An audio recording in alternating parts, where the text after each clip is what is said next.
Welcome back to another day at Topcast. Today we will explore about Nipah virus outbreak in India and few other counties that speedfly growing. There has been an outbreak of the deadly Nipah virus in Kerala, India. 5 people have caught the virus, 2 of whom have died. The authorities in the Kozhikode district, where the outbreak occurred, have instituted containment zones in the area and schools have been closed. 76 people who came into contact with the infected are being closely monitored for signs of the disease. This is the 4th Nipah virus outbreak in Kerala. The most deadly was in 2018, with 18 laboratory-confirmed cases and 5 suspected cases, 17 of whom died. Nipah virus is an RNA virus of the Paramyxoviridae family. The first detected human outbreak occurred in Malaysia in 1978 and caused 265 cases and 105 deaths. Since then, 1 or 2 outbreaks occur each year. More than half the people who are infected die. Outbreaks have most commonly been reported from Bangladesh,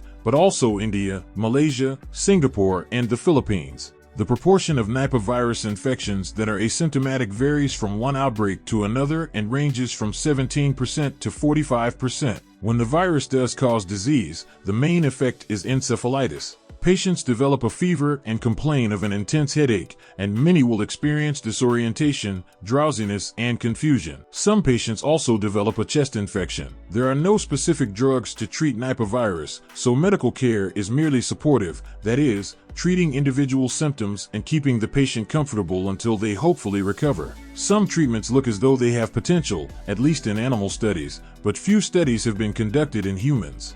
One small trial of a drug called ribavirin suggested it could reduce deaths, but more studies need to be done. A targeted therapy called monoclonal antibodies have been shown to be effective at reducing death in green monkeys if given early enough in the course of a Nipah virus infection. But no studies have yet shown how effective these drugs are in humans with Nipah virus. Nevertheless, the Indian authorities are buying monoclonal antibodies from Australia to use in the current outbreak. There are no vaccines against Nipah virus, although an mRNA vaccine against the virus is being tested in humans.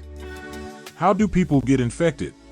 In the original outbreak in Malaysia, the main risk factor was contact with pigs or being a pig farmer, but there was no evidence of person-to-person transmission. At the time, it was not clear why pigs had started transmitting the infection. Since the initial outbreak, we have learned more about the virus and the risk factors associated with transmission to humans. It is now accepted that the primary host for Nipah virus is fruit bats, specifically the Indian flying fox. Nipah virus has been previously detected in bats in Kerala. Most infections are thought to come from contact with an infected animal, either the fruit bats themselves or from intermediate animals such as pigs, as in the first detected outbreak in Malaysia. But there are interesting differences between outbreaks. In Bangladesh, there is an association with drinking date palm sap, either raw or fermented. In one Bangladeshi study, the researchers used motion sensor infrared cameras to show that fruit bats often visited those date palms where villages collected date palm sap for consumption. Initially, it was thought that person-to-person transmission did not occur for Nipah virus as no healthcare workers were infected during the large outbreak in Malaysia. Since then, healthcare workers have been reported as having caught the infection,